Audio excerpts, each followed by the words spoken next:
Hello students, अभी हम लोग पैकिंग एफिशिएंसी देखेंगे। किसका? सिंपल क्यूबिक का। तो सिंपल क्यूबिक का पैकिंग एफिशिएंसी कैसे निकाला जाता है वो आज हम लोग समझने की कोशिश करते हैं। तो चलिए आइए हम लोग मिलकर सीखते हैं कि पैकिंग एफिशिएंसी कैसे निकाला जाता है किसका? सिंपल क्यूबिक का। तो आप हेडिंग लगा सकते हैं packing efficiency. Packing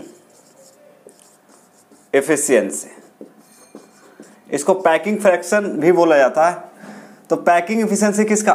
simple cubic का। किसका निकालेंगे? पैकिंग एफिशिएंसी निकालना है हमें किसका? सिंपल क्यूबिक का।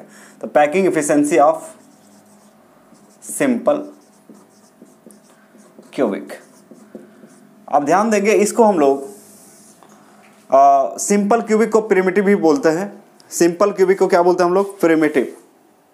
ओके, तो packing efficiency of simple cubic. अब सिंपल क्यूबिक का पैकिंग एफिशिएंसी कैसे निकाला जाता है वो आप ध्यान से समझने की कोशिश करेंगे। ठीक है, जैसे कि मान लिया जाए आपको दिया गया है एक क्यूब बनाएंगे हम लोग, प्यारा सा छोटा सा क्यूब। तो अभी हम लोग बनाएंगे एक प्यारा और छोटा सा क्यूब। ठीक है, एक क्यूब बनाने जा रहे हैं हम लोग। एक क्यूब बनेगा अभी। हाँ, अब देखिए कॉर्नर को मिला देंगे तो ये बन जाएगा आपका क्यूब। क्या बन जाएगा? क्यूब। तो ये बन गया आपका क्यूब। ठीक है, अब इसका यदि कॉर्नर पोजीशन का नाम लिखे तो आप लिख सकते हैं क्या क्या? इसको ए बोल देंगे, इसको बी, इसको सी, इसको डी, इसको बोलेंगे ई, ये है एफ, ये है जी और ये है आपका एच। तो कितने हो गए कॉर्नर? 1 2 3 4 5 6 और 7 और 1 8। तो बहुत ही सिंपल है, आराम से हम इसको क्या कर सकते हैं? प्रूव कर सकते हैं कि इसका पैकिंग एफिशिएंसी आखिर कितना होता है। तो आइए हम लोग समझते हैं। तो भाई सबसे पहले क्या करना है? पहला प्रोसेस याद रखना है, क्यूब बनाना है। ठीक है, अब वैसे इसका पैकिंग एफिशिएंसी ऑफ क्यूब जो होता है, क्यूबिक सिंपल क्यूबिक का packing efficiency of simple cubic जो होता है 52.4%। कितना होता है? यदि इसका वैल्यू देखा जाए 52.4% होता है। ये इसका पैकिंग एफिशिएंसी है। यदि हम लोग इसका मतलब प्रूफ करना चाहते हैं कि आखिर ये कहाँ से आया, तो ए बी सी, तो एक कॉर्नर 2 3 4 5 6 7 8, टोटल कॉर्नर कितने होते हैं? 1। ठीक है, अब इसमें से कोई 2 कॉर्नर ले लें, ये ले सकते हैं, ये ले सकते हैं, ये ले सकते हैं। तो 2 कॉर्नर मान ले लिए, एक ये वाला ले लें, एक ये वाला। ठीक है, अब हम लोग क्या करते हैं? 2 स्फीयर बनाएंगे। क्योंकि आप जानते हैं कि सॉलिड स्टेट जब हम लोग पढ़ रहे हैं तो यहाँ पे सभी एटम क्लोज पैकिंग होंगे। सभी एटम क्या होंगे? Close packing. इस तरह से बना लेंगे। ठीक है, मान लिया जाए यहाँ जो एज लेंथ है, यहाँ से यहाँ का डिस्टेंस मान लिया जाए ए है। ए डिस्टेंस कितने हैं? ए है। इसका मतलब है कि ये भी ए होगा, ये भी ए होगा, ये सब का सब कितना हो जाएगा? ए। चूंकि कोई भी क्यूब का मतलब क्या, लंबाई चौड़ाई ऊंचाई, लेंथ हो विड्थ हो या फिर आपका हाइट हो, सब क्या होता है? इक्वल होता है। तो ए यदि हम माने तो पूरा का पूरा सिस्टम क्या हो गया? ए हो गया। ठीक है, अब देखिए इसको यदि स्फीयर माने तो स्फीयर का तो रेडियस होगा। अब आप जानते हैं कि यहाँ से यहाँ की दूरी, ये हुआ सेंटर हो गया एटम का, ये हो गया सेंटर। ठीक है, तो ये हुआ सरकमफेरेंस, तो यहाँ से यहाँ की दूरी कितना हो जाएगा? आर। तो इसको भी यहाँ से यहाँ की दूरी कितना हो जाएगा? आर। क्योंकि आप जानते हैं केंद्र और परिधि के बीच के जो डिस्टेंस है उसको क्या बोलते हैं हम लोग? रेडियस। ठीक है, अब हो गया काम, इसमें कुछ नहीं है। अब यहाँ पे देखा जाए इस क्यूब में, अब देखिए, अब ये इसको यदि एटम, सबसे पहले तो पता करना है सिंपल क्यूबिक क्या होता है। यदि कंस्टिट्यूएंट पार्टिकल मतलब अवयवी कण यदि कॉर्नर पोजीशन पे सिर्फ रहेगा, मतलब एटम कहाँ पे रहेगा? सिर्फ कॉर्नर पे। मान लीजिए एटम सिर्फ कहाँ है? कोना पे है, कॉर्नर पे है, तो इसको हम लोग बोलते हैं प्रिमिटिव यूनिट सेल। क्या बोलते हैं? Primitive unit cell. अब इसमें क्या क्या डेटा मिलता है हम देखते हैं। सबसे पहली बात है यहाँ पे आपको जो मिलने जा रहा है कि मतलब एज लेंथ, तो आपको यहाँ पे ए जो है, ए को बोलिएगा एज लेंथ। एज लेंथ क्या बोलते हैं? Edge edge length, edge length बोलते हैं या लेंथ ऑफ साइड भी कहा जाता है, length of side, length of side, okay. और आर जो है रेडियस है, रेडियस, ये क्या है आपका रेडियस है। तो यदि आपको बोले कि ए बराबर कितना है, ए कितने के बराबर होगा, तो A is equal to 2r, A is equal to 2r। क्यों? क्योंकि यहाँ पे देखिए ए एच का जो डिस्टेंस है, यहाँ से यहाँ का जो डिस्टेंस है पूरा, ये कितना है आपका ए है, यहाँ से यहाँ का डिस्टेंस आपका ए है, तो फिर यहाँ से इसका हाफ और यहाँ से यहाँ इसका हाफ, तो कहने का मतलब यहाँ से यहाँ का डिस्टेंस कितना हुआ r, फिर यहाँ से यहाँ का डिस्टेंस कितना हुआ r, तो r प्लस r करेंगे तो कितना होगा 2r, कितना हो जाएगा, तो यहाँ एज लेंथ कितना हो गया 2r। यानी कि एक बात और आपको पता चल गया कि सिंपल क्यूबिक में जो एज लेंथ होता है वो 2r के बराबर होता है। तो भाई रेडियस कितना होता है, तो r बराबर क्या लिख सकते हैं a/2, radius is equal to हो जाएगा r is equal to a/2, कितना हो गया a/2, रेडियस हो गया a/2, ठीक है, सही है।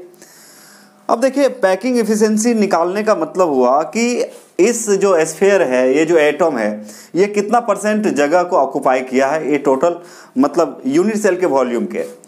तो यहाँ पे सबसे पहले, उसके बाद क्या करना पड़ेगा आपको, वॉल्यूम निकालना पड़ेगा। वॉल्यूम ऑफ यूनिट सेल यदि निकालें तो देखिए ये जो है सिंपल क्यूबिक, इसको बोलेंगे, इसको क्या बोलेंगे, सिंपल क्यूबिक, सिंपल क्यूबिक बोलेंगे। तो ये एक क्यूब है, तो क्यूब का यदि हम बोले वॉल्यूम कितना होता है, तो आप बोल सकते हैं कि volume of unit cell, unit cell यानी कि यहाँ पे क्या है क्यूब है, इज इक्वल टू कितना होता है, एक ही होता है, एक ही होता है। भाई फिर आपको पता है कि ए का वैल्यू कितना है 2r है, तो मान लिया जाए ए का वैल्यू 2r है, तो इसको यदि क्यूब करेंगे तो ये हो गया वॉल्यूम ऑफ यूनिट सेल, तो इसको भी क्या करना पड़ेगा, क्यूब कर देंगे। आप क्यूब कीजिएगा तो कितना होगा, A cube is equal to 8r cube, 8r cube, ठीक है, यहाँ तक ठीक है, देख लिए सब आसानी से। देखिए क्या किया है, यदि आपको पैकिंग एफिशिएंसी निकालना है किसका, सिंपल क्यूबिक का, तो कितना होता है इसका 52.4। यदि कोई पूछे इसको प्रूफ कैसे किया जाता है, तो सबसे पहले क्या करते हैं, एक यूनिट सेल बनाते हैं, उसका कॉर्नर पोजीशन का नेमिंग आप कर सकते हैं। और आपको पता है कि प्रिमिटिव यूनिट सेल में या सिंपल क्यूबिक में एटम कहाँ होता है, सिर्फ कॉर्नर पोजीशन पे होते हैं। और हम लोग सॉलिड स्टेट पढ़ रहे हैं, इसका मतलब ये है कि सभी एटम क्लोजली पैक्ड होंगे। तो क्लोजली पैक्ड होंगे तो इसका ये एटम और ये एटम दोनों क्या होना चाहिए, सटा हुआ होना चाहिए। तो हम दो कॉर्नर को ले लिए, कितने कॉर्नर को लिए, दो कॉर्नर को ले लिए। दो कॉर्नर लेने के बाद हम डिसाइड किए भाई इसका एज लेंथ कितना है, यहाँ से यहाँ की दूरी कितना है, ए है। फिर यहाँ पे यहाँ ये यदि इसका सेंटर है तो ये क्या हो जाएगा, रेडियस। ये इसका सेंटर है तो ये हो जाएगा इसका रेडियस। फिर हम यहाँ पे बोल दिए कि भाई ए को क्या बोलते हैं, एज लेंथ या फिर लेंथ ऑफ साइड। आर को क्या बोलते हैं, रेडियस। और ए इज इक्वल टू कितना हो जाएगा, तो यहाँ से यहाँ का डिस्टेंस में कितने आर आ रहे हैं, एक और एक दो, तो 2r के बराबर हो जाएगा। फिर r इज इक्वल टू कितना हो जाएगा, a/2। यानी कि ये दोनों आपको इंपॉर्टेंट है, रिमेंबर करना है, याद करना है। इसको क्या करना है, याद करना है, ठीक है। जल्दी से इसको नोट करें, आगे बताते हैं।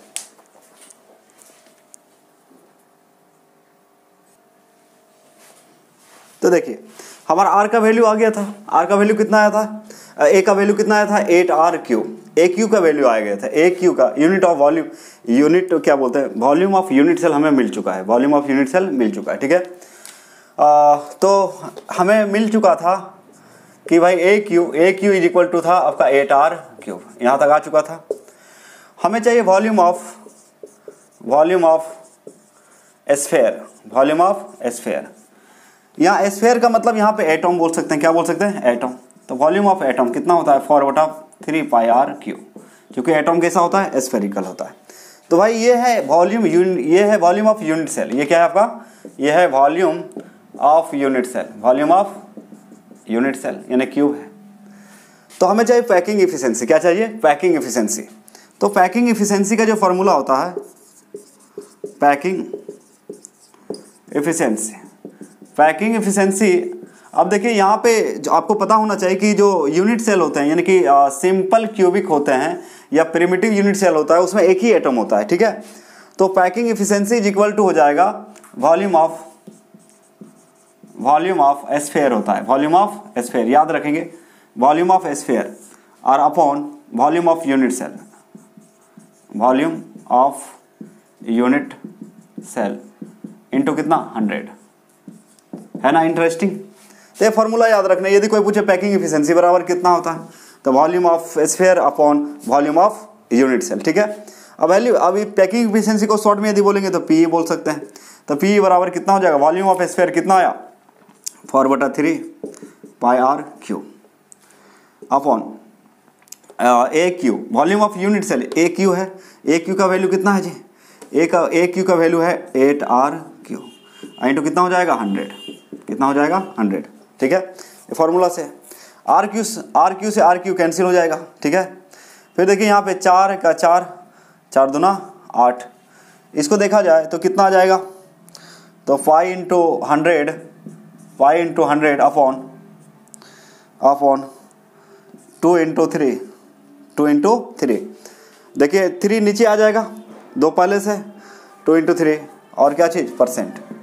इसको देखा जाए तो इसको रख दें, 22/60 होता है, तो 22 इंटू 100 अपॉन कितना हो जाएगा 7 इंटू 6, 2 से काटेंगे तो 3 11, यानी कि बोल सकते हैं 1100 अपॉन 21%।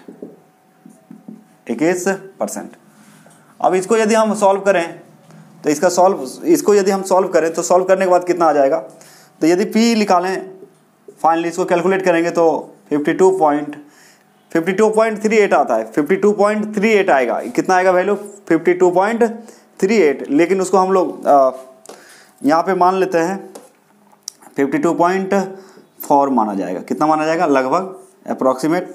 पैकिंग इफिशिएंसी जो आ जाएगा इसका कितना आएगा, याद रखेंगे इसका पैकिंग इफिशिएंसी हो जाएगा 52.4%। ये हो गया पैकिंग इफिशिएंसी किसका, आपका सिंपल क्यूबिक का। सिंपल क्यूबिक मतलब यूनिट सेल, मतलब प्रिमिटिव यूनिट सेल का, ठीक है। यदि कोई पूछे percentage of vacant space in simple cubic, भाई कितना जगह खाली रह जाता है, तो कितना जगह खाली रहेगा, टोटल कितना है, टोटल 100% में कितना घटाना है 52.4%, है ना। तो आ जाएगा 47.6% जगह जो है आपका वैकेंट रह जाता है। यहाँ परसेंटेज ऑफ वैकेंट स्पेस है, percentage of vacant space, V for vacant, S for space. तो इस तरह देखिए कितना सिंपल।